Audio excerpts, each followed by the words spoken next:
Ready? Do it. All right. You're on. Hello, everybody. Welcome. Thank you. For those of you who made an effort to be here in person, I appreciate you. For those of you who made an effort to be here online, I appreciate you taking time out of your day. This is meant to be a casual meeting. But hopefully with some ideas that we can take some action on coming out of it. What I'd like to do first, we'll start with people in person. Have everybody go around the room, say your name, the property or the business that you are with. And if there is anything new coming up this year going on with your property or whatever it is that you do for your institution job. Wayne, you're to my right, you're up first. Wayne Dunbar, Graciana Range Lights. Other than the Wisconsin PBS, which you're probably all aware of, they will be doing a video of Wisconsin lighthouses. What was neat about it is they included a number of pictures that we're familiar with because it includes the president of our nonprofit, Merlin Boehner, as well as Dave Nelson, whom many of you know, and it also includes Dave and Rita Nelson, who've been benefactors for many of the lights, including, fortunately, Graciana Range Lights. His Graciana Range Lights. Thank you. Thanks, Wayne. Okay, we gotta keep moving, but yep. Athena Bartholomew, as well at the Graciana Range Spring Place as well. And the architect or county parks, yes. Dave Elliott, Transport Pulse.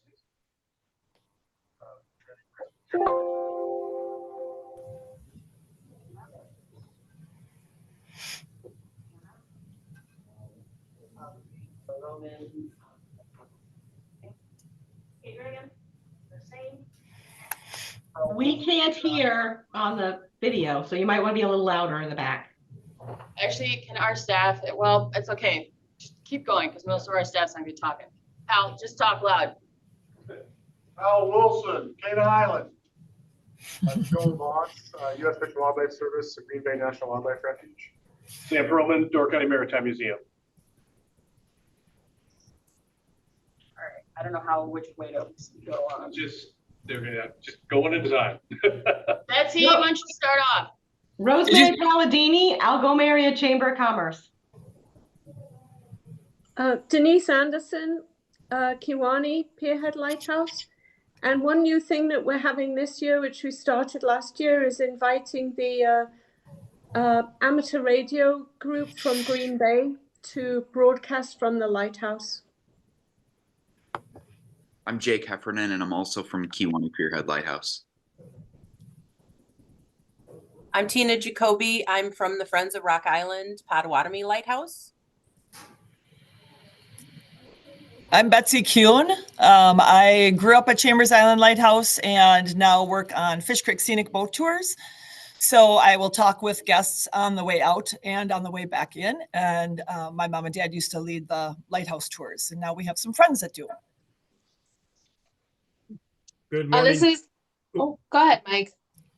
This is Mike Repp with Friends of Fallen Pilot Island in partnership with Joe Vosser at the U.S. Fish and Wildlife Service. This is Katie Krause from the Ridges Sanctuary with Ed and Sandy Miller, who manage the Bailey's Harbor Range Lights. Tim Flueger with Door County Adventure Center.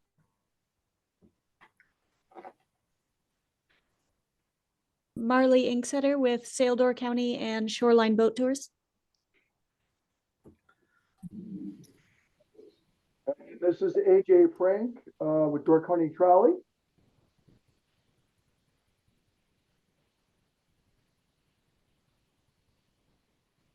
Everybody? Jim Robinson, retired.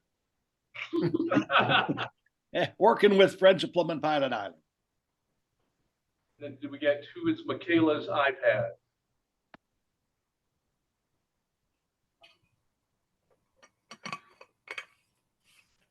Okay. All right, thank you everybody for the intros and for a little bit of new info. The man that just walked in, Kevin Osgood, is our chief lighthouse manager. CLO. Yeah, CLO, CLM, yeah. Executive director here at the Maritime Museum. Kevin, you got it, you good? Okay. All right. Is Cody, are you here? Anybody from Fish Creek? I'm sorry, did I miss from Fish Creek Scenic? Betsy, are you here on behalf of Fish Creek Scenic?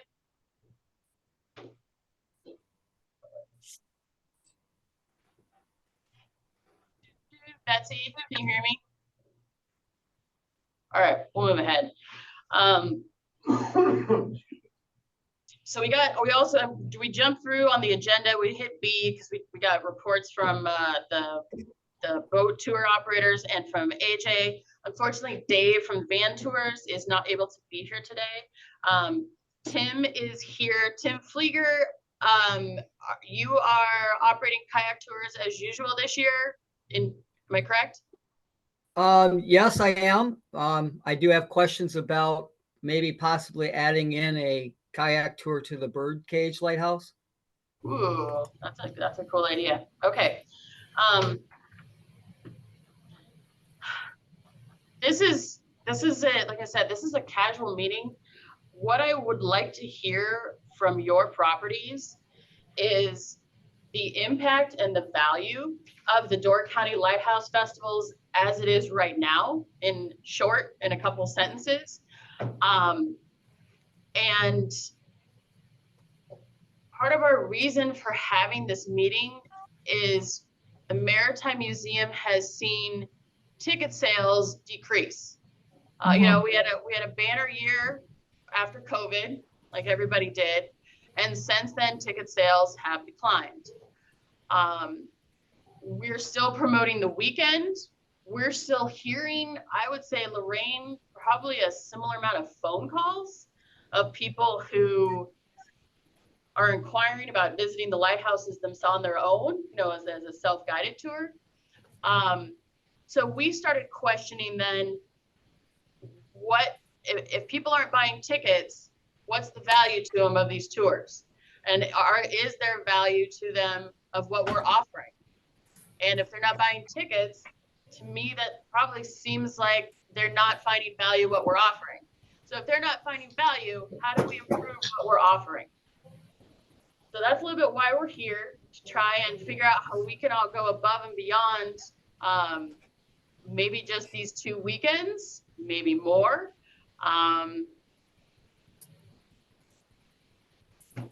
Would anybody like to start? Anybody have a burn? Anybody online or anybody here in the room like to start? And maybe let's go from there.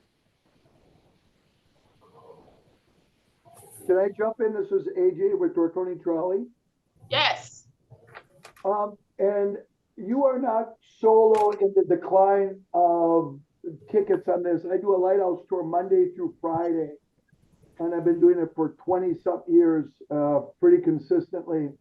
And the lighthouse tour has always been one of those up and down type of thing. One year it'll be down, and then magically the next year it just skyrockets to normal and sells out, 5 days a week for 4 months. But I would say in the last 3 years, we've seen a decline in the lighthouse tours. I think last year we may, and this is just a general idea, we probably averaged on a tour where we used to do 28 average a day to about 15. And that's been now the last 2 to 3 years. And I kind of left it Monday through Friday, just, okay, it'll come back. But after seeing now it's gone down, we're actually only this year going to do it Monday, Wednesdays, and Fridays. We're going to reduce it to 3 days a week. Hopefully those people that, want to do it on Tuesday will do it on a Monday or Wednesday to increase seats that way. So we've seen a decline now, and I do it pretty regularly, 5 days a week. And I can only think the biggest thing is the clientele that go on those, and I don't want to say older people, but a majority of our people are the older people, and maybe they either have done it or they're no longer coming to Door County to do the lighthouse tour, they're not living or coming up here. I don't know what, you know, and I don't want to say it's only old people because it's not, but the interest of the lighthouse to me has diminished in the last, really starting to see that decline the last 2 to 3 years. So, and I don't know the reason, but I can only, that's my theory, is that it's more for the people that are like the history and maybe those people have either done it or they're just, the numbers aren't there anymore. So for whatever that's worth, I don't know if it's necessarily a value because I try to keep my tours pretty consistent on what it is. So it's really not the pricing anymore. It's, I don't know if that the number of people are there. And again, I'm only going from the land base, and I'm not commenting on the kayak, which is a younger person. I think that would be a good thing to do. And I'm going to throw it all out at you now, my ideas, because I know there's a lot of people, but some of the ideas I saw you doing, I think the unique stuff, if you're going to continue to do it, is the way to go, is to get the dinners at the lighthouses, the sleepovers at the lighthouses, the kayaks at the lighthouses, because that's a different demographic than just the person, you know, that's just gonna tour the lighthouses. I think it's a different demographics, that people that want to do the unique stuff, and I think you're opening up probably where we're at in where tourism is and is going. So that's really all I have to say on that part. I'll leave the rest to comment, and I didn't want to offend anybody when I say older people, but it's people in history, I guess. So anyway, I'll leave it at that. And get the ridges and then Mike Rep, yeah. Thank you, AJ. Appreciate it. I'm gonna start with Katie and the ridges. Cool. Thank you. So just a couple things maybe from our end. First is maybe just kind of like a procedural thing. One of the things, like we have historically found out that there's going to be lighthouse, you know, tours or something stopping at the lighthouse at the Bailey's Harbor Range Lights after everything is published. So it would be helpful just to be included in the communications at the front end, just so that we know what to anticipate and we can staff accordingly. Another thing that we would really, you know, love is, you know, being able to submit when our, like what our current hours of operation are. We've seen mispublished information in the past just of our hours. And we do currently have, we have a program at the lighthouses now, a resident docent program. And so we have our lighthouses open longer because of this resident docent program. They're open 10 a.m. to 3 p.m. The days that the resident docents are going to be there. So you know, we can offer something or at least present more hours of operation for the Bailey's Harbor Range Lights. But then I would say too, we would be very interested if there's something that the Ridges can provide ourselves, as, I mean, the maritime history is what created a sanctuary in the first place. So I really think that there's a unique story that we can tell through either a guided hike that includes a range light tour or, you know, special experiences there. So you know, we'd be really interested in offering excursions if that would be of interest for the Lighthouse festivals. That's great. Thank you, Katie. Anything else you guys want to add? Can I jump in, or I can't hear you really? This is Mike, Betsy. Can you hold on, Betsy? We're gonna go next to Mike. Well, hang on. Ed wanted to add something from our end. I apologize. Okay, go ahead. With the live-in docents, we found out that this year our visitorship is really. Hold on, you gotta start over and come close to the mic. Mike, please, we cannot hear you. Okay, it was a record year for visitors at the Range Light this year, and in part that's due to the resident docent program, but we've been finding out that the number of visitors have been progressively going up over the years. Thank you. All right, Mike Rapp, go. Good morning. Hey, just to add in on the conversation, I just want to say, you know, that the Lighthouse Festival events are a huge part of our season. And we've been very thankful for all that. And I think we've been fortunate enough that our offerings have been pretty well sold out. I mean, for the most part, just the later ones, you know, when we get towards Sunday, maybe not so much, but we added in the new equation here for a trip to Gills Rock this past season, which I think was a great event. But the one thing I think when you're talking about adding value, and this is where I'm going to bring Joel in from the U.S. Fish and Wildlife Service, the value that Joel and his team and the agency can add to the equation for visitors to Plum Island is huge. And, you know, he's doing a lot of different things, which I think is great. I think it's kind of interesting because we can get off of the same old and do a lot more, I think, for selling tickets for the event. And I just wanted to make sure that, you know, the partnership between U.S. Fish and Wildlife Service and the Shoreline / FOPI is very important, I think, just going forward. And I toss it over, if it's okay, just a little bit to Joel, maybe to say a few words too about, you know, the things that he and the organization are doing on the islands. Sure. I'll piggyback right off that. So we have Jim Robinson on the call. A lot of you know Jim from when he had the Shoreline. He was operating on his tours. He's now, you know, he sold the boat to FOPI. FOPI is now operating it as part of the nonprofit. And that's our transportation for the public to get out to the island. You know, we do have other commercial folks that can apply for permits to come out there throughout the year. You know, White Marine Services, Charlie and Chris Voigt out of Gills Rock, you know, bring people out. It's not a massive part of their business, but they still bring people out there. Over 200 visitors, I think, last year, over the course of, you know, May to, you know, from Memorial Day to Labor Day window. So not a ton, but not nothing either, and that's throughout the season. You know, Jim Robinson historically was giving tours throughout the season out to Plum and Pilot Islands, you know, either getting off on the land on Plum or just circumnavigating, showing off the range lights and the historic sites out there. But the focus, as Mike mentions, of the Lighthouse Festival is it's helpful to have focus. You spread that all out. Yes, tourists will come, and as you all know, when the doors open here at the museum or elsewhere, Ridge is another example. People come and go out throughout the tourist season, but the focus of a festival, I think, is really helpful for us. You know, the value for us to, you know, speaking on behalf of the Fish and Wildlife Service, is awareness. You know, knowing these federal lands and what they are as historic Coast Guard sites, it's part of the National Wildlife Refuge System now, what our responsibilities are for historic preservation of those sites and so on.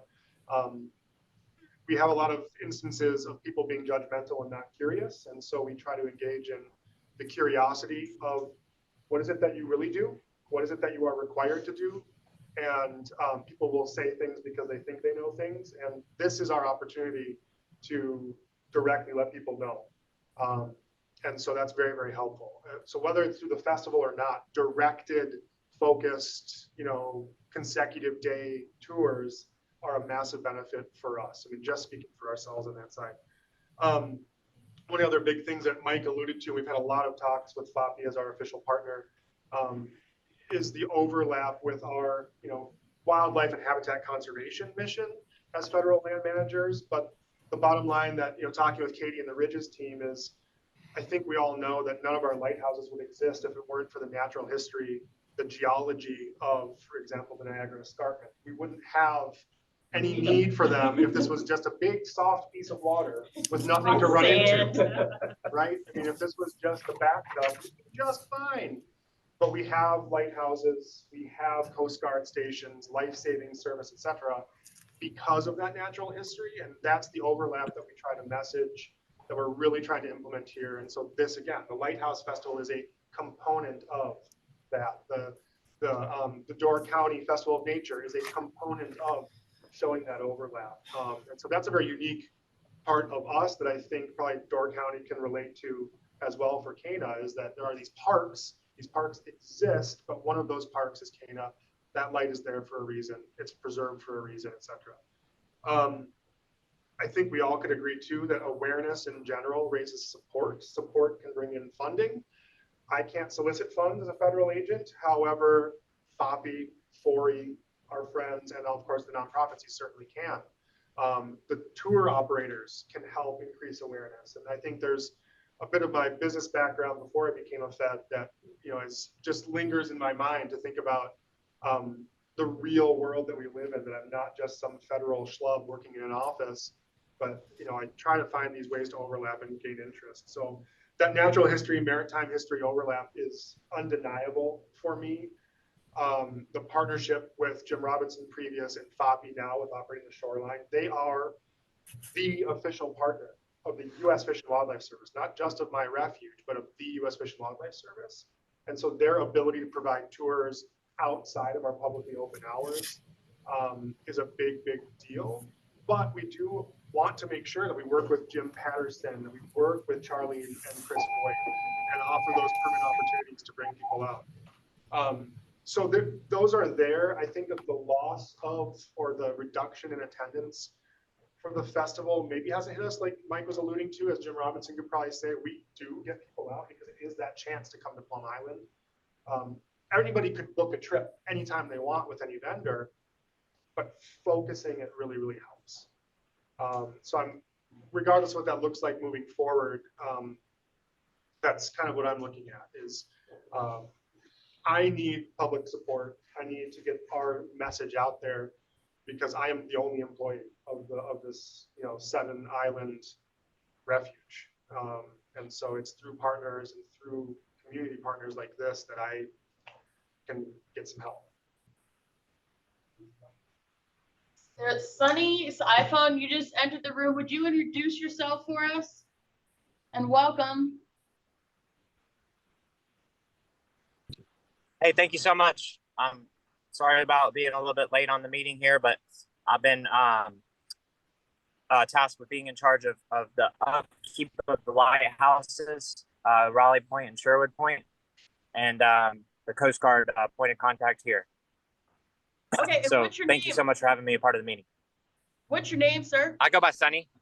Okay. Sunny. Thank you. And then Thank you. JD joined as well. Okay, Jim Patterson, you want to introduce yourself, please, too? Yep, you're on mute.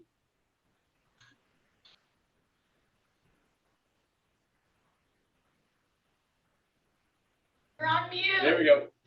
How are we doing now? Good. Great.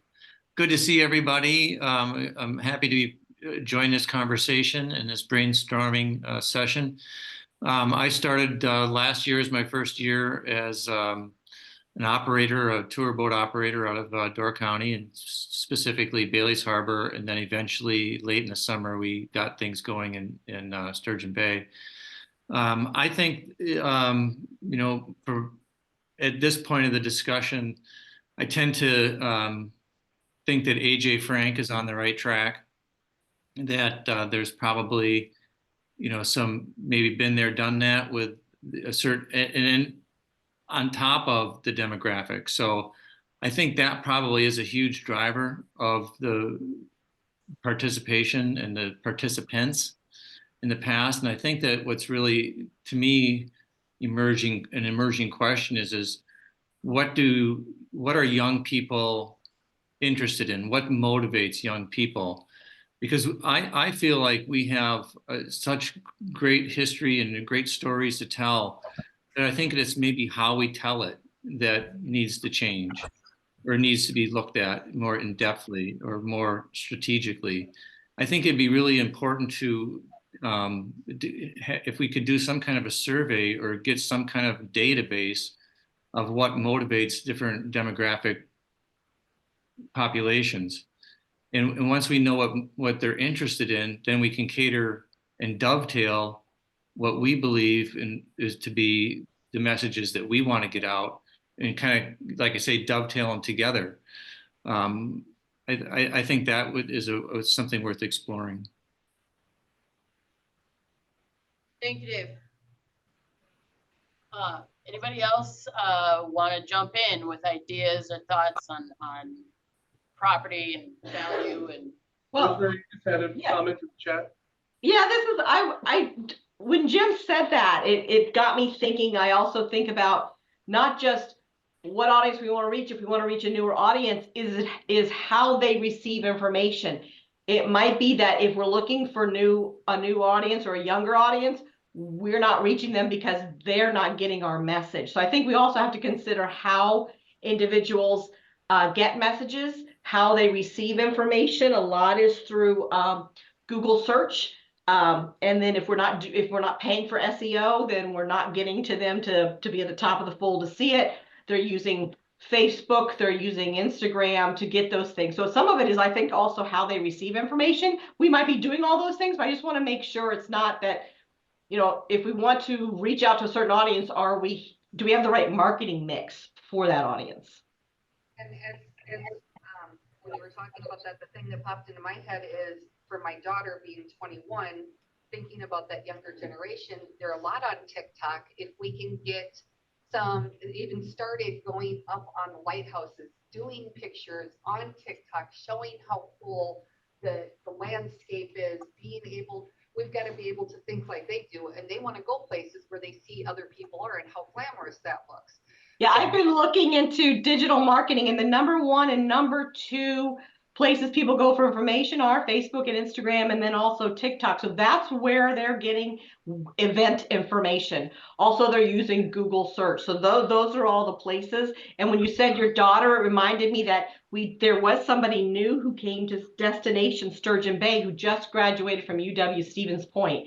So possibly could be that we try to engage Destination Sturgeon Bay to assist in how you guys want to market, because she probably understands the right way to market depending on the audiences we want to capture.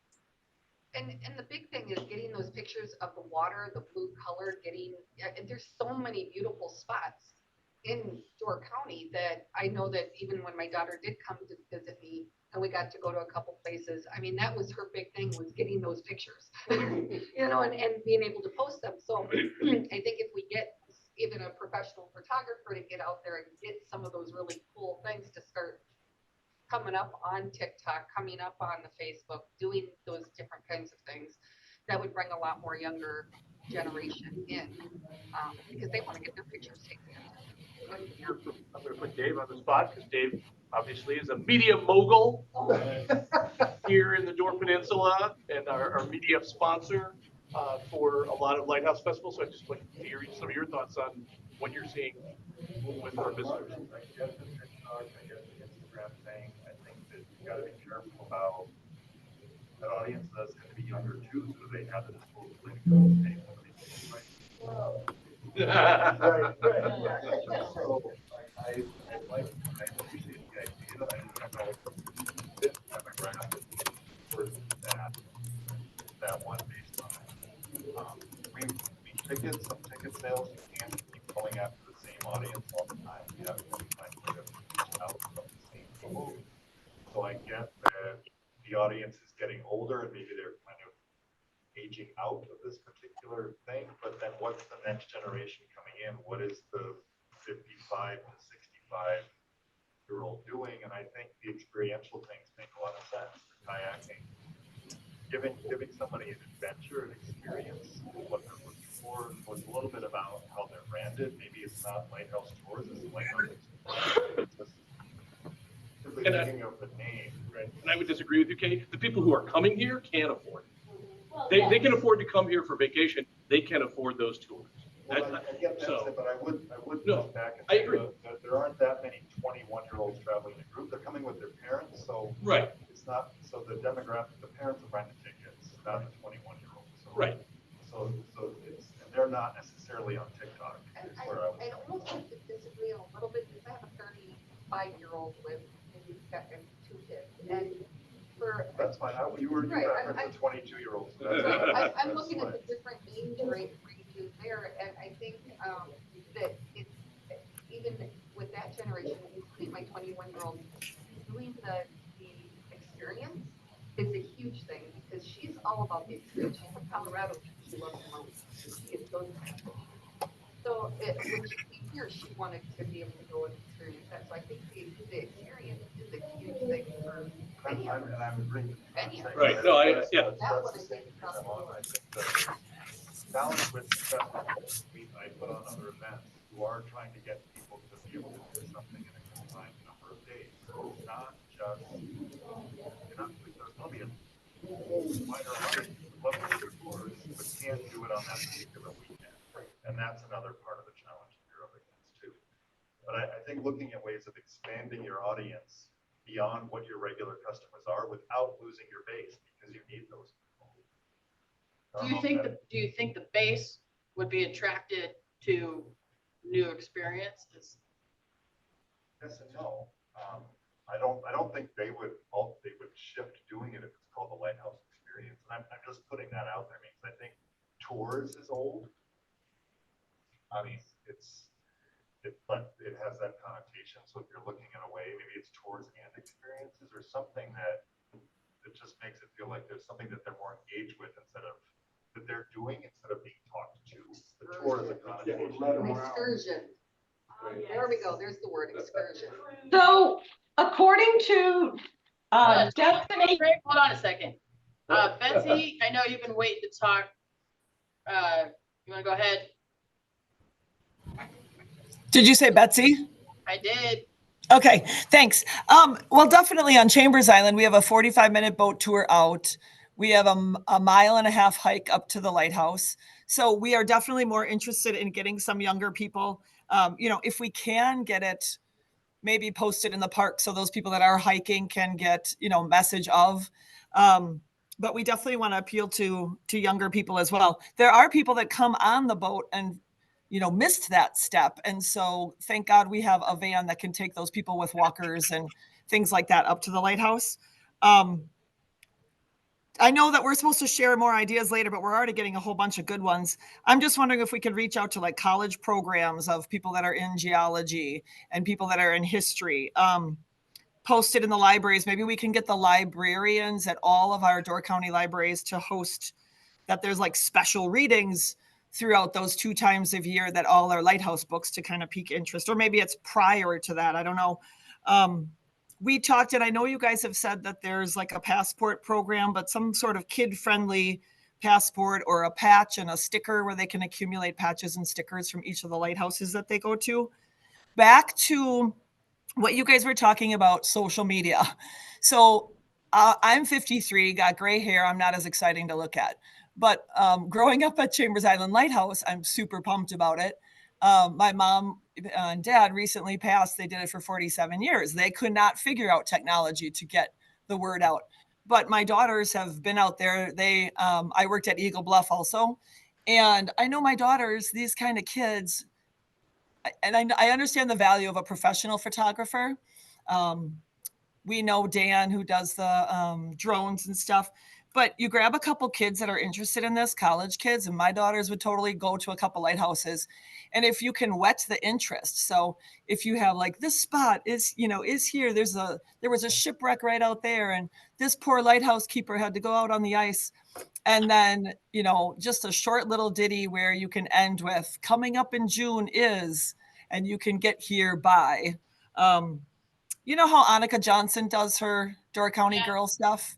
Yeah, that's the kind of thing that we could have.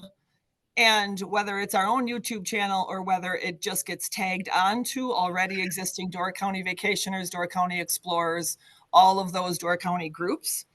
Yeah, I mean, I think I could, if we just divided them up, we could find some kids. Sorry, I'm at school and the bell's ringing.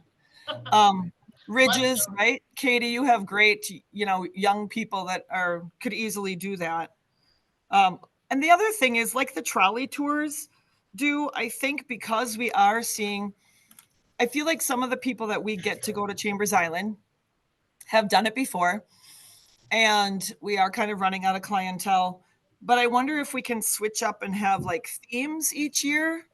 So like the trolley does, there's certainly a lot of things that have happened at our lighthouses. Whether we have the logbooks or not, we have a lot of history, and we can't even get to all of it with our people when they come. So you could have like a tragedy year, a haunting year, what inspections were like, weather, what these people did for pastimes. Disasters on the ice is always really interesting for people because they don't realize that the whole area ice is over. I mean, obviously that's around Chambers. shipwrecks, like Pilot and some of those really lonely places, the loneliness versus how busy they were with their lighthouse log. I think people are interested when they come by us in diet, what the lighthouse service, when they came to provide stuff, what they gave and what these people were going to have to come up with on their own. When I do lighthouse tours in Fish Creek, people are really interested in, they can't imagine these steamships 300 feet long, 3 stories tall. So even an idea of like the passing ships besides the shipwrecks. Yeah, I got a bunch of other ideas for later, but. You want to jump in? Yeah, with all of these things that you're talking about, we need to have some interactive thing on our phones, because what does everybody have with them nowadays is their phone. And if I was interested in the dietary, I could click on that and get that history while I'm there. And then also having an interactive thing where like Pokemon, or I know my daughter went somewhere in Canada a few years back when she was a teenager in Winnipeg, because they had some cool thing so she could take a picture saying she was in Winnipeg.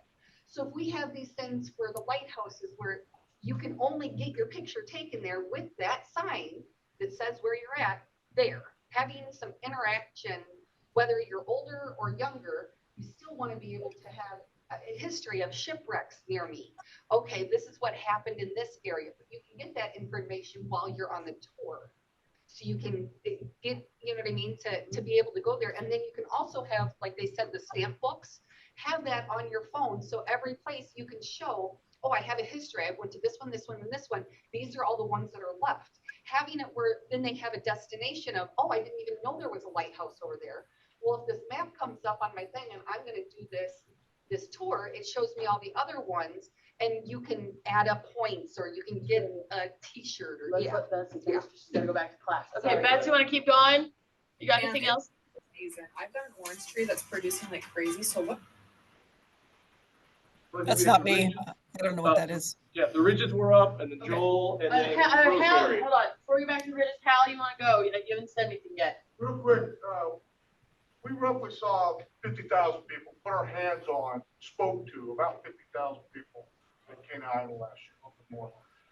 We're talking about reaching out, social media, we're doing those things. But one of the things is we have a large group of people here and things to do with Door County, different lighthouses, different places. One of the things I would recommend or look at doing is we need to advertise within our market. Say a poster that says, look, you came to Canaan Island. Hey, you loved it, right? Look at all these other things you can do. Here's a brochure. Take this with you. It's old school in some ways, but in other ways, we're showing. If I'm seeing that many people and so on that are interested in it, I would think that helps people get more people. Where's they're going to go, hey, look, we can take a tour to Plum Island. Let's spend a day on Chambers, or let's go to, where's Algoma? You know, that's one of the things we don't have a very good handle of. I write down notes, I give them to my people to mention these other things, especially, the bridges, because they're right there with us and built at the same time. But there's really no, come do Door County, or come do the lighthouses, or come do the Maritime. And there's no place, unless you sit there and search for it online, you're hunting all over the place. It's something we ought to think about as a group, how we sell each other and ourselves. Wayne, you've had your hand up for a while. Go ahead. Well, You're up, sir. We, this last spring, we hired a company called Baker Street Consulting.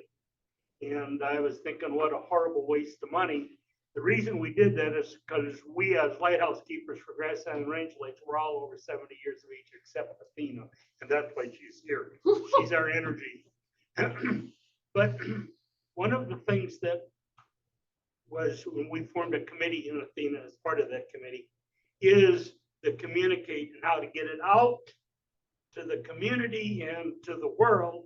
And of course, PBS is going to do that. I was talking about this earlier, but unfortunately that isn't going to be till the end of this year, December 2024. But it's going to happen. And that's something we can all look forward to. But in our case, they show the grass. Channel 2 does a background of our lighthouses for the 6 o'clock news. But we need more communication. We have a Facebook page.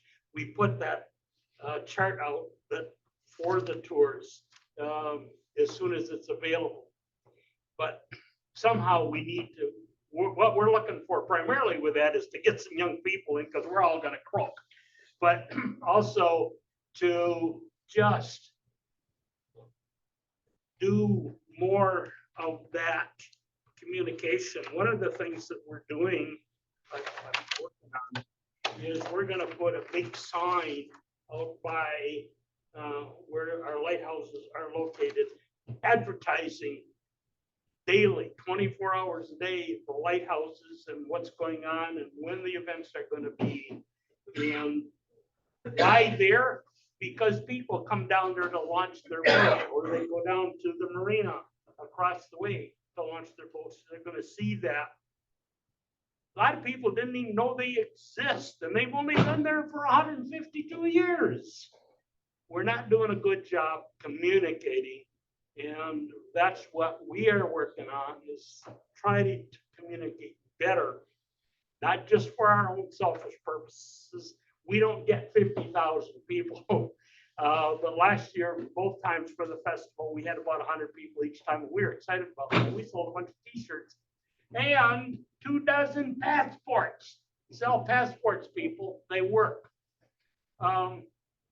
But it's just exciting. I'm sorry, I get excited. That's good. It's good. I like it. But we need to communicate, and somehow we aren't doing it well enough. We have a 30-minute video on YouTube called "Saving the Grassy Island Range Lights." Everybody watch it. It's cool. Thanks, Wayne. But we need to do more. All right. Pamela, you want to go? Go ahead, Pamela. You haven't said anything yet. Hi, yeah, so I go by Denise, but Pamela's okay too.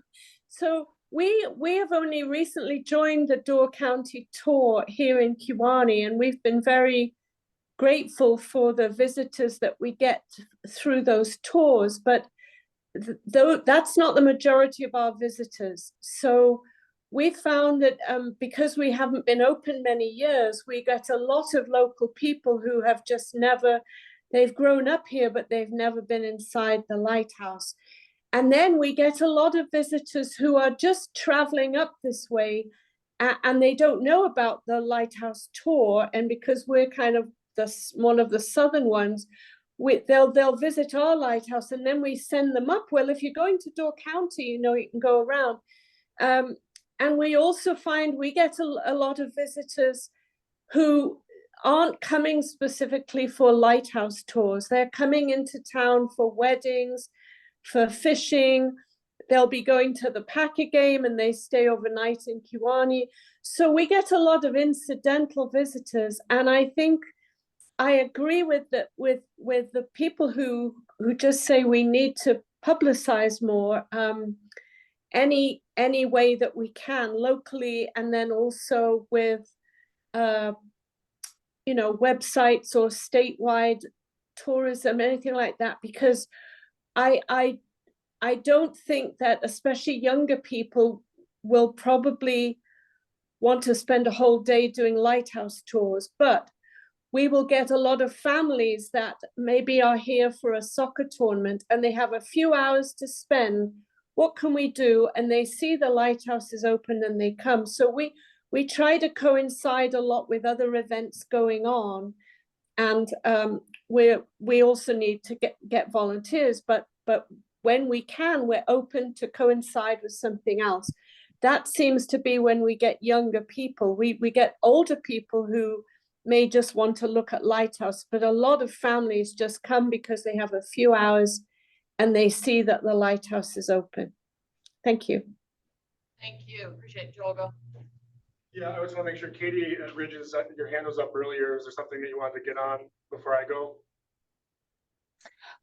Thank you. No, the only thing there's a lot of really good things that have been said. I think I really, I think that people are looking for unique opportunities. They're looking for unique experiences.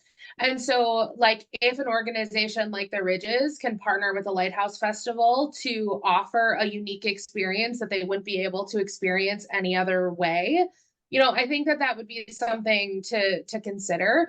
I think that, the conversation about demographic and age groups, I mean, that's what all of your partner organizations have at their fingertips is these different markets. So, if there's a way for us to be a part of the Lighthouse Festival in an intentional way in which then we have the opportunity to promote the Lighthouse Festival and all of the other excursions that are happening hand in hand, like that's the kind of partner that the Regis Sanctuary wants to be. And, if it's something that's on our website or a poster, I heard like posters work. Hal's right, posters work. And so if there's something that we can have like, weeks or a month in advance that's in our nature center that, is something that they could see if they go to Cana Island or when they go to the Maritime Museum or something that just kind of translates between locations, I think that that would create, some really cohesive messaging and an opportunity for us to support this opportunity along as well. The only other thing that I was thinking about that I raised my hand for is one of the things that I've found people are asking for programmatically are like amateur photography workshops. Who doesn't want to come out and photograph a lighthouse? Like if there's an opportunity for people to do amateur photography either during the day or even in the evening or at night, like I know that there are some photographers in Door County that would be really interested in I mean, I'm speaking for people, but I think that could be a really unique experience that they wouldn't get elsewhere. So just a couple cents. Hey, Jake, can I just toss that right to you? Yeah, I was actually gonna possibly talk about that. So Plum and Pilot Island did do a photography workshop last year. And I'm actually logging into the website quick to see, I don't remember offhand how many tickets were sold, but there were 2 dates that were done last year for a photography workshop on Plum Island where people were brought to the island and a local photographer gave a lesson on nature photography. Yeah, it was really, Be able to find it. Mary Beth's on the call too, and she might know numbers off the top of her head. But that networking with Jake, he helps out with a bunch of FOPI stuff. That was really, it's a hit. So the comments I wanted to make, there's so many common threads I've noticed as we've been talking, but I want to go all the way back to talking about like demographic and outreach. And I think. Wait, hold on, Joe, before you go, Jake, can you keep? Oh, sorry. Yeah, it's okay, but hold those thoughts, please. Jake, can you talk a little bit about the presentation that you and I talked about doing down at Sherwood Point? Just to kind of give, this is the kind of stuff that we're talking about trying to do. Gotcha. Okay. So I have everybody or a lot of people are probably familiar with the big diaphone foghorn, BO. I have the small version of that. And I have a truck mounted air compressor. So I can take this thing places and honk it. Wayne has encountered me before. I took the horn to the Grassy Island range lights and honked it at the Alpena, and the Alpena honked back. I've taken it to Manitowoc and honked it at the Badger, and the Badger honked back. So I've also come up with a presentation on how the horn works, how it relates to lighthouses, how it is better over other horns, stuff like that. History, and then a in-your-face demonstration of this foghorn. So I've done this presentation a couple times, and I had approached Paige about doing it at Sherwood Point. And I had also approached Bob Desch, who is a retired Coast Guard. He has a small cannon, and he has agreed to take that cannon and sound it if we do a presentation at Sherwood Point. For any reason. Yeah, just give him an excuse. He will show up. He will, yeah, it's true. But it's relatable because Boston, the first fog signal in the United States was at Boston, and it was a cannon. So, that's cool. All right. So the thought is, one of these days of the Lighthouse Festival, I go to the area of Sherwood Point, we've got to kind of work out some details, but whether it be at the bar up the road or at the lighthouse itself, give a presentation on the history of fog signals, and then honk the horn, fire a cannon. If I can get a small enough steam whistle that I can blow off of this air compressor, I'll put a steam whistle in the mix as well. Nice. But that is one of the options that is on the table for an experience for this year. Thank you, Jake. All right, Joel. Yes, and that Jake actually had talked all about this up at Plum Island. We had our annual meeting up there, so it was a hit with those folks. I had a good bunch of people out there, so I think that's a great idea, diversifying what can happen. People don't get to see or hear those things anymore. We have GPS, whatever. It's like, no, let's hear a foghorn once in a while. Well, I'm sorry to interrupt, but to piggyback on that, I have that foghorn, and I'm hoping to make it work. The Plum one, right? Yeah, The we have Plum the one. original. So it'd be cool to piggyback that into the whole presentation as well in the future. I don't know. Like I it will got say so hot it cooked eggs. absolutely. There was a plumber pilot, and I can't remember which one, but one of them did something weird to eggs. Sounds legit. The siren on Plum, or on Pilot, I'm sorry, the siren on Pilot, the vibrations of the siren were able to kill eggs in the shell. Yeah, there we go. That makes there you sense. go. Thanks, Jake. Okay. On that happy note, it's That's a good tidbit. Weird eggs. So there is a segue, because I know with the interest of time to get into discussion and more ideas. So a couple things. One, we in the Fish and Wildlife Service have done a ton of like identity crisis, how do we reach people stuff in the since like the 1990s. People don't necessarily have the same conservation ethic that they used to. We could probably agree people don't have the same interest in lighthouses as they used to. We talk about aging folks and trying to age people in, yada yada.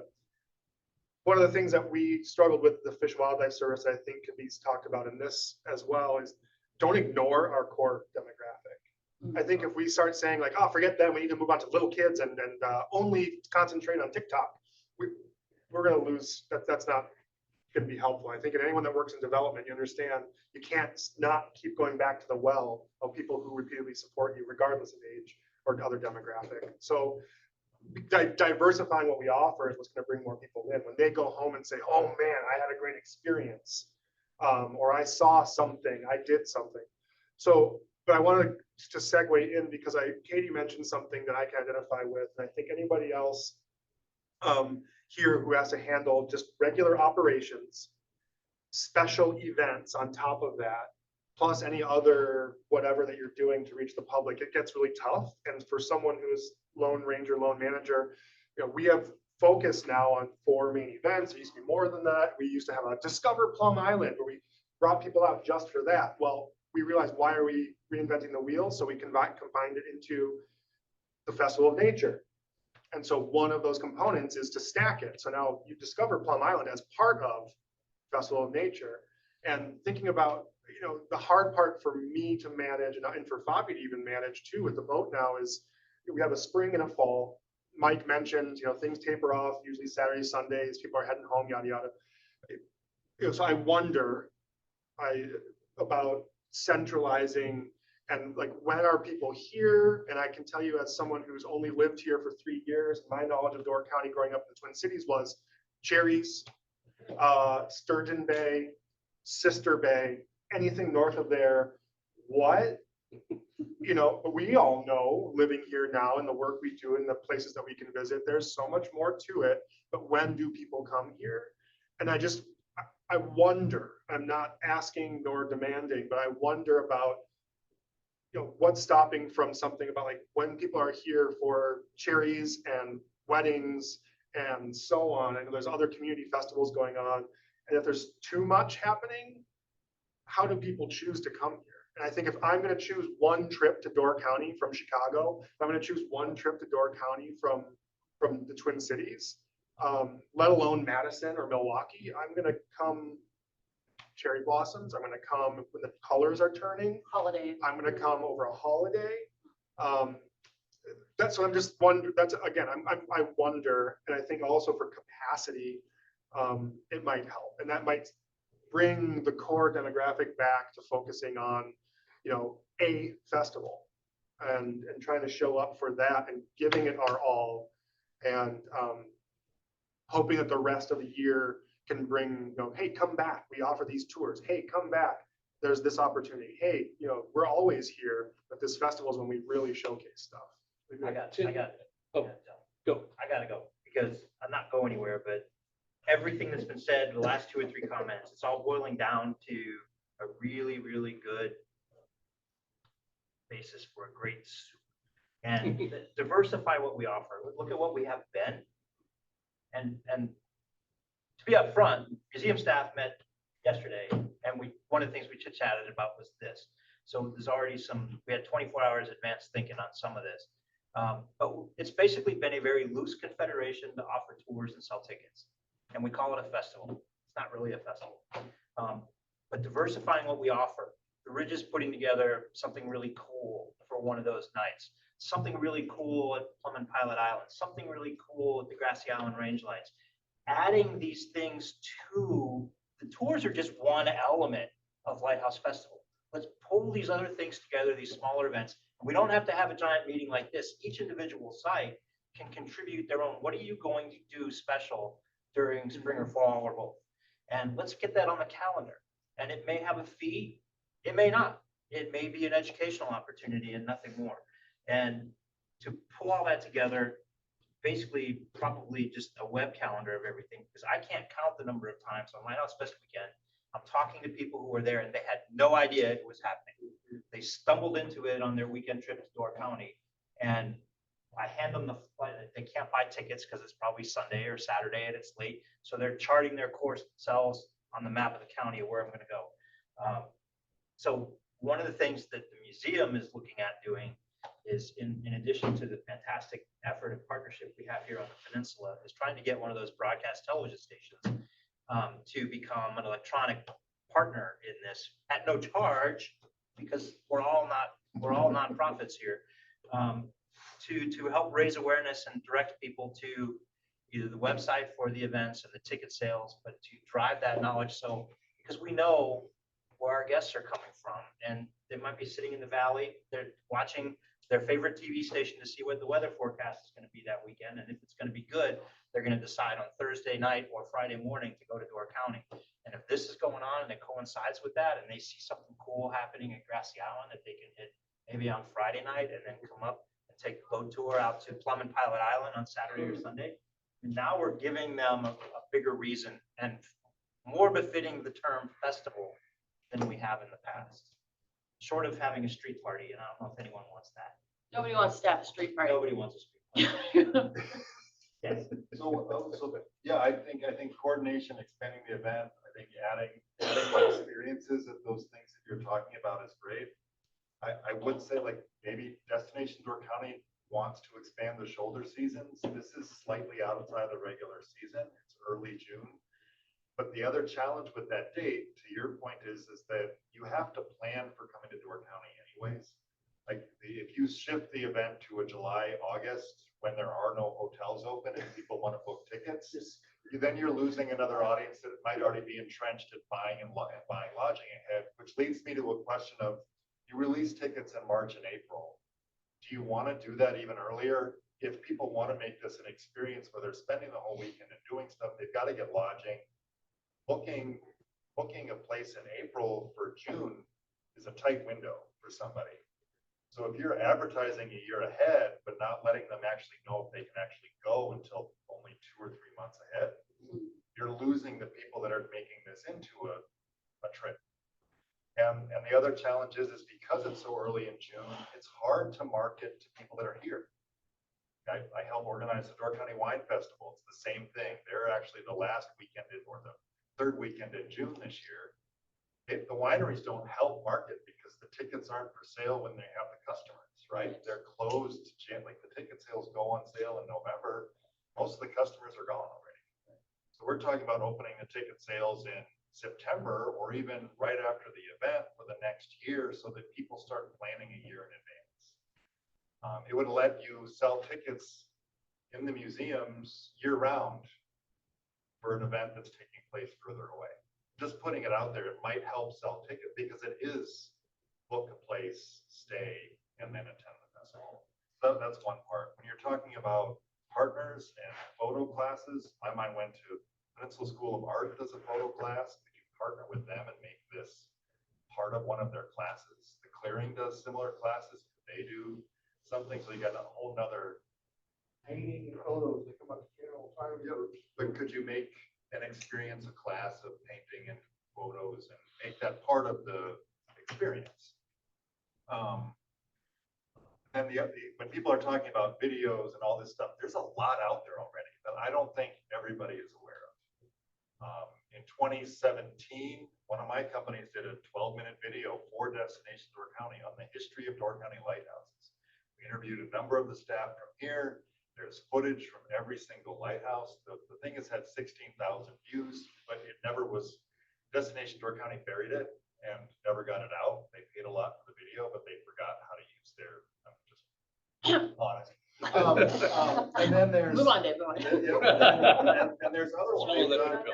They did another one in 2022, 8-minute long about lighthouses in Door County. They've done short 2-minute clips on every single lighthouse. We help put those together. Those aren't being collected in one place where all of you can see it and then use it on your own email lists. There's just a ton of data and articles and all that stuff that I think that if you could pool it in one place and use it to promote the festival, it would be really helpful. Or if someone comes to the page to learn more about the festival, they can watch history videos. And you don't have to pay more money to do it. It's already been done. We've talked with Fabi about that. We need a central place. That's a struggle that we have is there's a lot of weird interviews done by people here and there in different types of press. And to centralize that has been difficult. You know, Fabi doesn't have a webmaster per se. Jake helps out with stuff when he can. And, you know, they just kind of piece it together. But like, yeah, a central clearinghouse of that stuff would be really huge help in promotion, I think. I feel like the Door County Maritime Museum and Lighthouse Preservation Society might be that entity. Real quick, Dave, on your comment, I want to talk to our tour operators. Michaela, are you still on? And Mike and Sailor County, do you foresee any challenges with us selling tickets earlier? You know, we have the Lighthouse Festival in October, that first weekend. If we have commitments already from captains and tour operators in September, we can release those tickets even potentially with the Fall Lighthouse Festival. And then I'm looking at Lorraine and she and I are both going, we'd have to work out logistics. So you tour operators, AJ, do you foresee any challenges with that?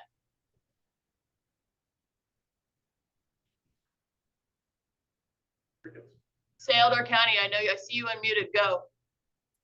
I don't see any challenges with opening tickets earlier. I think if anything, it's probably a better idea.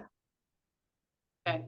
You also don't have to sell the tickets. You could have people purchase credit towards them. You could make it $1. I'm purchasing gift certificates of $200, and then they could, when the ticket sales open, they could apply it to it. It's just something that they actually have buy-in for it. I mean, I think it would be ideal to have the actual tours, but you could do something like that.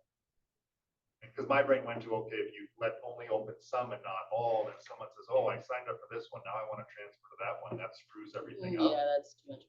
So, I mean, Joel's comments got my head thinking a little bit. I mean, are we wedded forever to these 2 dates, to these 2 weekends? We've been doing this as 2 separate weekends for 10, 12-ish years, 13 years now? Not 9 for the fall. Okay. 10 maybe.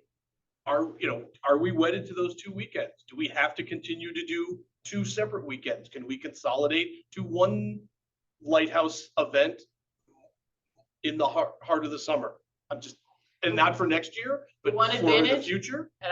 is weather. The biggest, would you agree with me?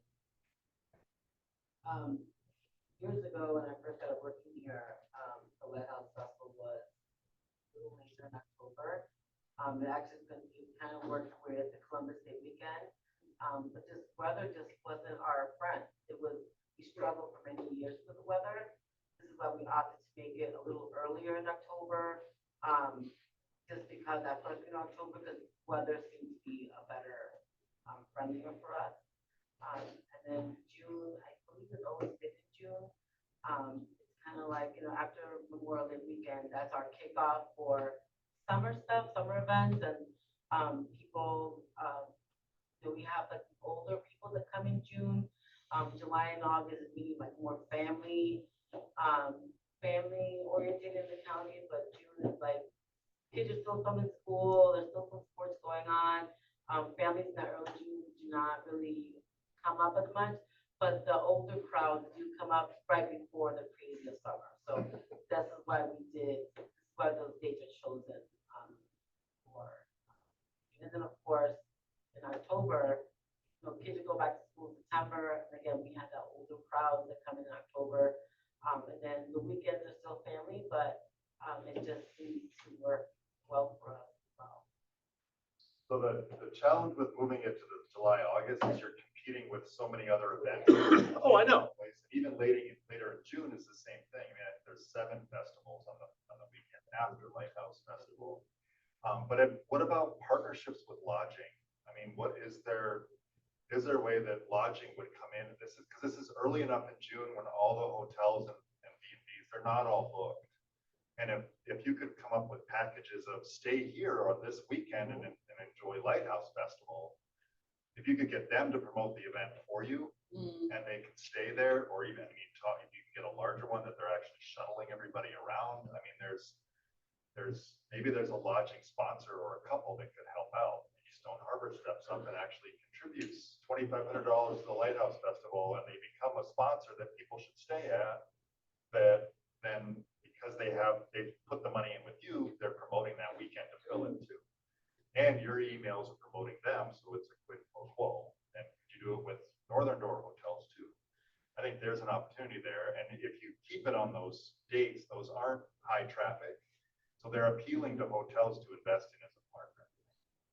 We're still in the brainstorming kind of conversation. I mean, thinking about the single weekend idea or whatever. I mean, there's still opportunity. I mean, I love and respect the fact that we have tour operators, whether it's kayaks or motorized, that are taking people out to these sites in various ways, right? I mean, and we don't want to deny. I mean, I can say that I know that Fabi and Jim Robinson beforehand, that the money made in those 2 tours, at least for Plum and Pilot Island, I can't speak for any of the other operators, was probably one of the largest guaranteed ticket items that they were counting on. And for our nonprofit with Fabi now running it, like they count on that to pay for the slip and insurance. So I don't want to lose that side of this. You said that the festival started kind of as a loosely organized way to get people to tour and enjoy these sites and so on. But I'm thinking like how many conversations we can have, like for me to be able to come down and speak and be like a speaker series, and it's a centralized place. I mean, look at this room and this building that I don't have, and people have to commit to ferry rides and tour rides and gas and lodging. We had a huge response to the archaeological conversation when the study was released from Plum Island. Yeah.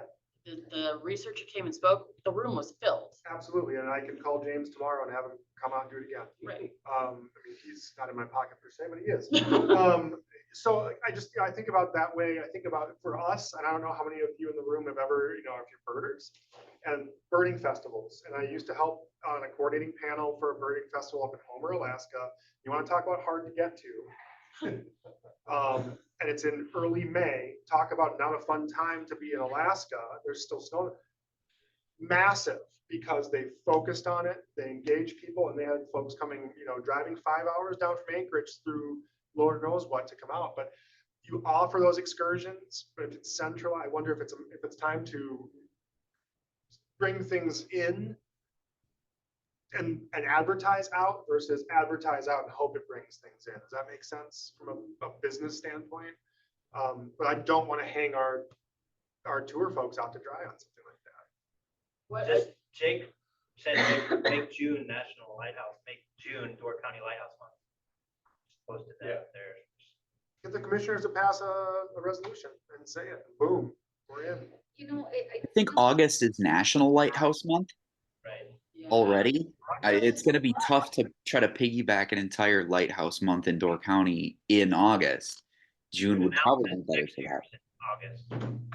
We're always open for that. We have the Green Bay Mike and Key Club come to the Grassland Range Lights on that weekend to contact lighthouses around the world. And once in a while, we get somebody from Canada or. We're going to be doing the same thing this year, yeah.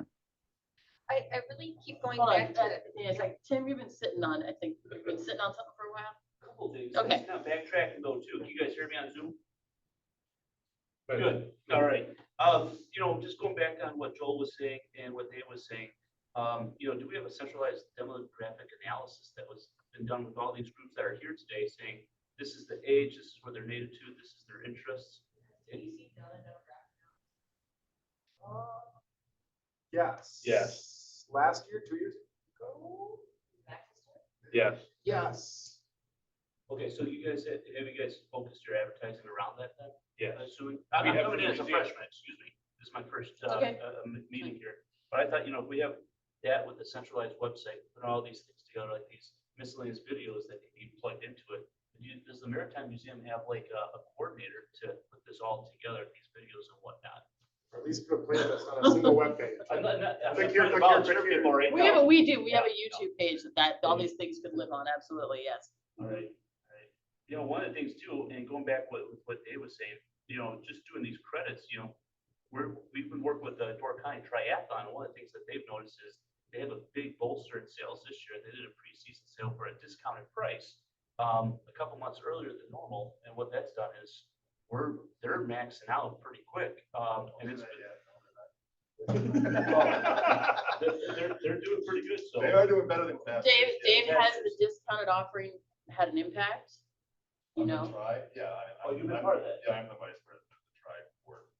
So. Okay. So I didn't see that breakfast a couple months ago. No, I wasn't there. I missed Okay. that meeting. Shoot, I'm trying to talk for someone that's an expert. The ticket sale, the registrations are way up over previous years, but we're not what we were 5 years ago, 10 years ago. That's why I'm hesitating. Gotcha, okay. So it's nice to meet you. We're at about, I think, 500 for the sprint and 200 or 250 for the full, which is up from previous. Okay. Yeah, but it's not, and it did help to open it early. And the Door County Half Marathon did the same thing. We opened registrations earlier. It drives demand faster and sooner. It helps because you can promote all year long, but if people can't actually do something to buy something until a certain date, they don't always mark their calendar for that. What about like ad lib events? So someone's coming up here for the weekend. Hey, we're going to go to the parks. What else is going on? Do we have any billboards listed for this? And put like Ryan Miller's artwork on a billboard, starting in Green Bay, get 2 or 3 of them going, say, repeat these images and say, hey, this is going on this weekend. We're up here. This is something we can do for 2 hours, for 4 hours, whatever it is. I'm tossing to you. Billboards are so freaking expensive. I almost fell over. More expensive than my first house for a month. The other thing we run into occasionally, and It's crazy. the other thing we run into occasionally, especially as you move north, and I don't mean to be negative about it, because I like that too, is that many of the communities limit what we can post. Bailey's Harbor won't let us, won't allow us to put signs up because they've got, what do you call that? Zoning? Ordinance. So it's not to be negative, but it is a hurdle when it comes to advertising or getting people's attention. Especially as we move north, because we all know that Door County starts in Sturgeon Bay, right? Egg Harbor, I thought it was Egg Harbor. Oh, I got Sturgeon Bay, I must be close to Door County. Because I was thinking, like, when you're on the drive, you got like almost an hour from Green Bay to Sturgeon Bay. What am I gonna do? I'm almost here. There's so many things I can do. I don't know what to do. And you see this plug, that would be nice, but I don't understand the budget either. So. All right, Athena, you're bursting, go. I am gonna burst. A QR code, like when you were talking about even the drive or whatever. The one thing that just came to me, a friend of mine who just turned 69, she came to visit me over last weekend to celebrate her birthday. And what did I do? Because I'm not from Green Bay. I put in what's going on in town, things at antique stores near me, because we wanted to look at that. And it was like, why don't we have something where you can get the QR code? And then, like I said, having the shape and showing where all the lighthouses are, having it interactive, have it where when you go to this lighthouse, this is the information. Once you scan that QR code, it goes right to your phone. You've got all that information right there. Oh, is there anything else going on around here? Oh, wow, look at all these other things. You think about if I put in hotel price, all kinds of hotel pops up all over Green Bay, and I can see where they're all at. I can't do that if I'm looking for a comedy show. I can't do that if I'm looking for lighthouse tours or an antique store. They don't do that. We need something for Door County, for all these places that we want to have hit, all these tours, all the canoeing, having those on an interactive map where you scan it in, what's going on near me, and having, okay, this festival's here, this one's here. What part of the state do I want to drive in? What's going on in Egg Harbor? I don't know what's going on in Egg Harbor, and I'm in Green Bay right now. But if I scan that code and go, what's going on in Egg Harbor this weekend? Oh, cool, there's this, and they have the tours or the canoeing or whatever is going on.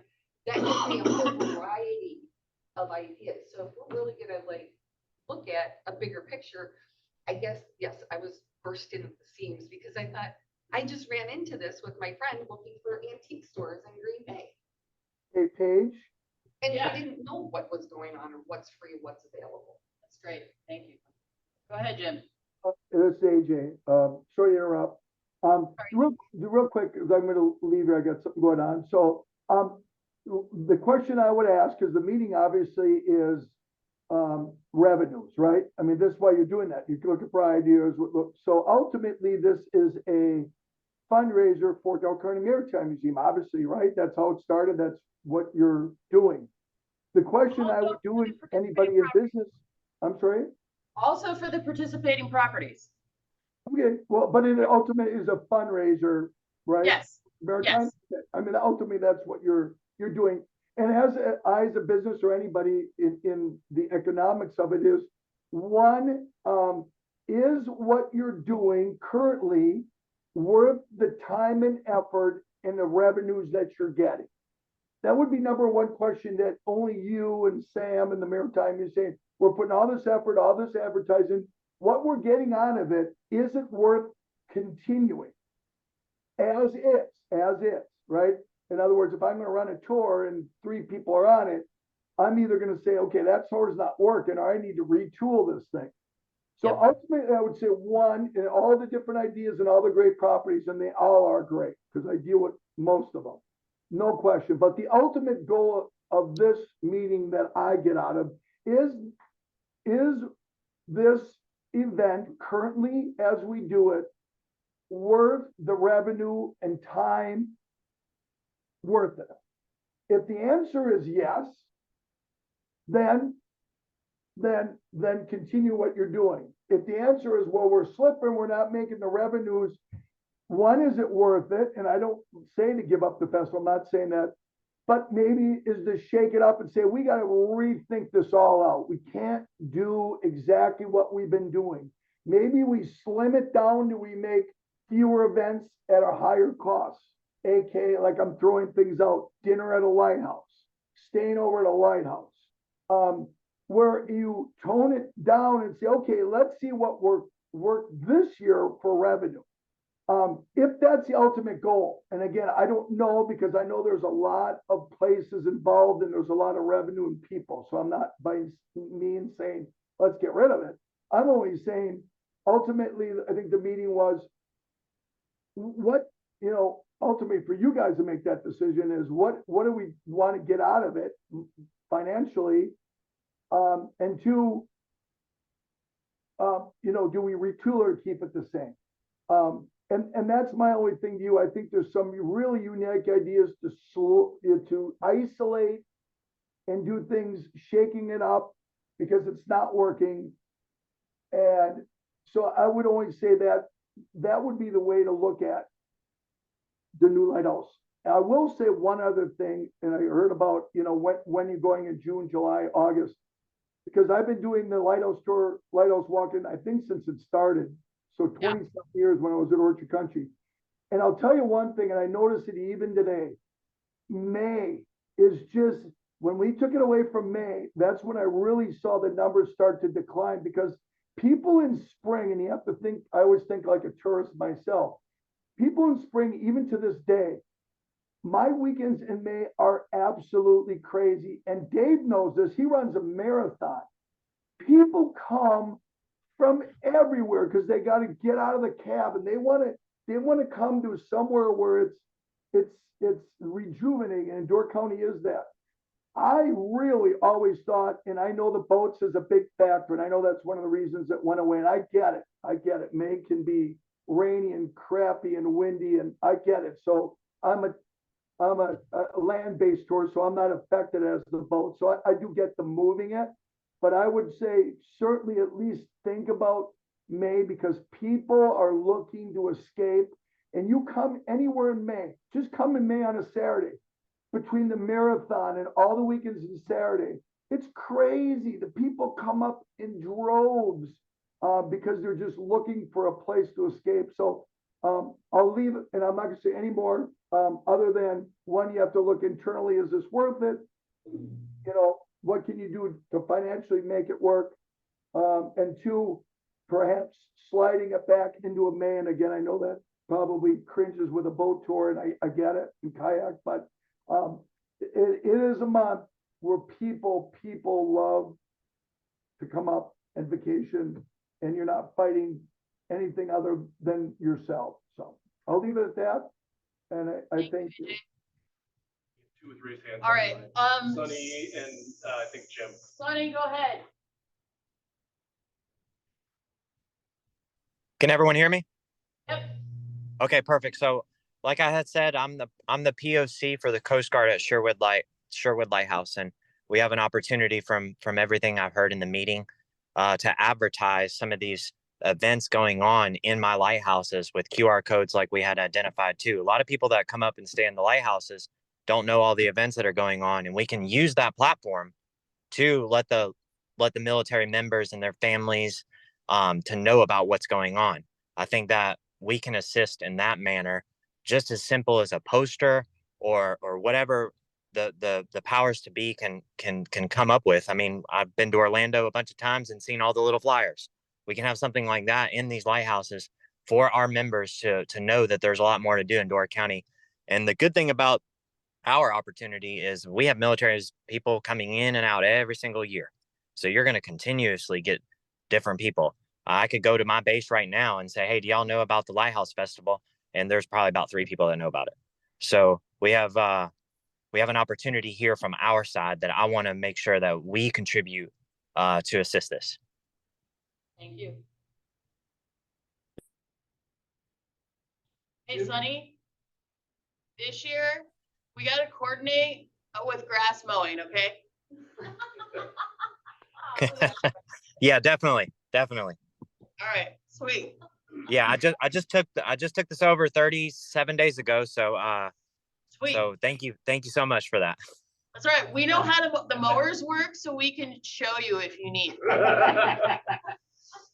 Good copy. I will make sure that our keeper knows exactly that. Thank you.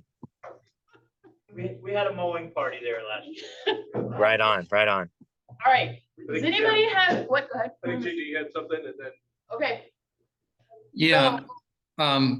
I just want to piggyback a little bit on what AJ said again, this time around. I don't have the experience that he does as far as going back in years. And if May was a good month to do things, I think that's a fact that needs to be looked at. One possibility of that is, maybe there's 2 different weekends. There's 2 weekends now. They're both on the shoulder as far as like getting on the water. Maybe one weekend is in May and the other weekend is deeper in June or earlier in September, where it's more water friendly. So you have one weekend that's less water friendly and one weekend that's more water friendly, just to kind of piggyback on that comment. The other thought I had was, and this is really big picture, maybe you rebrand it to a Maritime Festival versus a Lighthouse Festival. And then with this, I'd like to piggyback on what Kevin was saying. If you had a maritime festival and yet all these different entities had something special that they were going to offer to the public, it's far more, wide ranging and all encompassing. And you can highlight all these unique and special things that people can do to create interest throughout, a diverse population. So maybe, rebrand it to Maritime Festival versus Lighthouse Festival. And then Lighthouses is one of the offerings, but not the main one. Thank you, Jim. Hey, Jim Robinson, are you still on the line? Yes, I am, and I do have one comment I'd like to make. Yes, please. But I got a question for you too. If you want to expand a little, the last weekend of August used to be the slowest weekend of the season, and it's right before Labor Day, unless you're on Washington Island. They have the big barbecue festival. But last weekend of August would be a good weekend for expanding the festival if you want to do that. But anyway, go ahead. What's your question? Because you've been involved probably in this room the longest of any of us with the Lighthouse Festival. Do you remember why the festival was moved from May to June? I believe it was weather. We had a couple of Mays in a row where the weather wasn't that greatest, but we've also had some weekends in June where it hasn't been that greatest. Right. I have no problem with end of May, before Memorial Day. Okay. Why, Wayne? Why? Oh, we have conflicting. Oh, just you personally. Okay. I guess my gear is turning. I mean, so if that's the case, earlier in May becomes an option. Knowing that Festival of Nature is happening Memorial Day weekend. Right.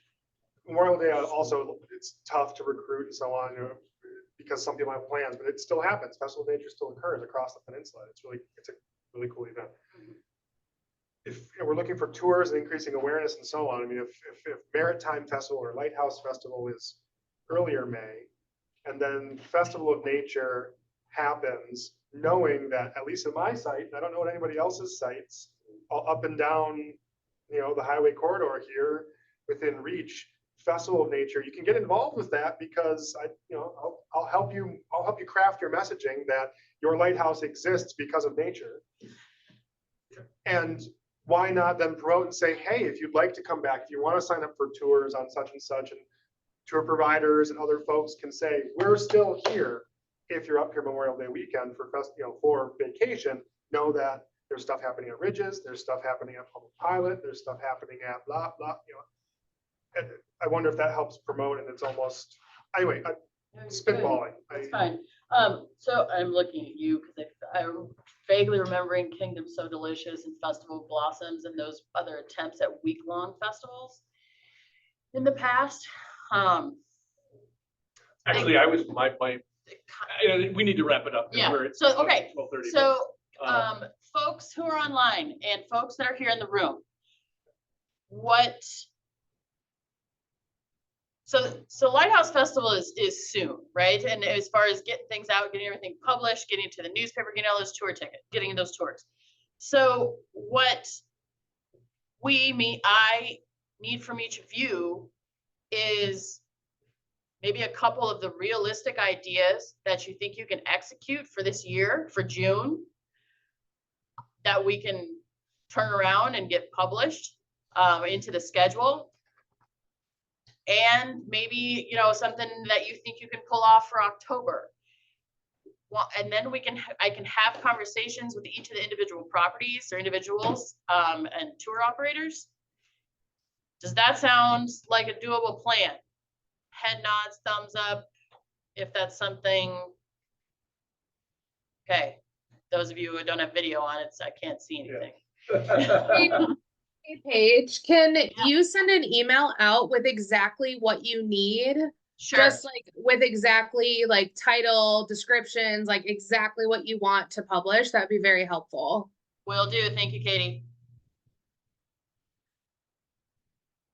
Another thing that would be helpful is if, I don't know who is taking notes, if you could have a list of some of the main takeaway points that you think had the most merit, and then to kind of build some consensus around those ideas. once I work with the properties, yeah, we can do that. Yep. Yeah, related to that, there's a lot of good, useful stuff in the comments on the side. So obviously not everybody could see those, but that's a good measure of what all happened and what ideas came out as well. And I would be interested in a follow-up meeting just because, I mean, obviously to tune in with this is a lot easier for me than getting up there. So if we all have time to ponder our thoughts for a little while, we might get some more when we're about to fall asleep tonight or whatever. That's absolutely doable. Okay, so today is February 7th, beginning of February. If we try and schedule something, and Lorraine, I'm thinking scheduling. We have to get our information to the Pulse by what, second week of March, I think? No, it's earlier because tickets go on like the end of February. I don't know that there's, I mean, we've set our pattern for this year. I mean, the ideas that we have created that have come up, and I think there's been a lot of great feedback and a lot of great information. You know, what happens this year is relatively set. We're not going to be moving weekends for 2024, but going forward, 25 and beyond, I think there's a lot of different opportunities and a lot of cool things we can do. There's things that we can do for 25, you know, the stuff that Right, or I mean, 24, for I mean. 24 too. Yeah, I mean, Yeah. certainly, some things we can do for 24 as well. But I think, yeah, just get whatever ideas you have to Paige as soon as possible, so that we can share the recording of this if anybody really wants to go back and listen to it again. And for those who were not able to be here, we can certainly get that out to everyone, turn that around really quickly. But yeah, we do have deadlines that we have to meet for this year. But I think going forward for this year and beyond, there's a lot of cool things on the table. Paige, I just have one other question since so many people are still tuned in here.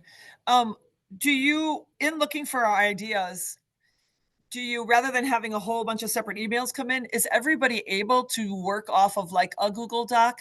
In the teaching world here, this is how we brainstorm, is we throw a bunch of ideas together and then you have one doc to be able to see everybody's stuff. And then I would encourage if we could set a deadline for when you'd like our responses. Sure. I can get an email out today to all the properties. So with the different nonprofit organizations, I know that there is often time needed to take things to boards and committees and whatnot. Really for publication, I think, Dave, to have it in hand by, tickets go on sale March 17th. We need the newspaper in hand, Lorraine, by, I think that, yeah, end of March or earlier. That's not necessarily for the tours, to confirm the tours, but also if an organization or a site is doing some special event. Like if it's something that we want to sell, yes. The sooner we know, the better. Yes, in order to get it published, because what I'm kind of envisioning with this, I don't know if anybody can see me on the camera. What I'm envisioning will probably happen with this newspaper is if we get more events, this map on the back will go away and it will become more promotional and focused on those offerings. Well, if you're looking for deadlines, this is all fresh in everybody's mind right now. Could you just say you need it by a week from today? Yeah. Yeah. Sure. And then we can chat about deadlines for, I assume you want it in the March 29th Pulse. Yes, because it has to go to the public on the 1st. Yeah. So, but we'd want to wrap it up ahead of that. I think we'd want it done by the 19th. Okay, so if everybody can. Working back from that, I'd like everything by the 8th of March, really. All right, and then At I the need. very latest. So if everybody can get me, Katie, I'm looking, thinking about you guys with boards and stuff. Is the 16th next Friday a doable date, or do you need like the 21st? If you can send us exactly what you need back, I mean, the 21st would be better because we're managing our own programs right now, like the Festival of Nature. That'd be ideal. But if you give me exactly what you need, we'll push as hard as we can. Thanks. Everybody else, the 21st. I think I can work the 21st. Tina, 21st, yeah, Betsy, okay. All right. Awesome. Our team's good. Awesome. Thank you. Thank you, everybody. Any last brilliant brainstorms before we go? Gotta have lunch.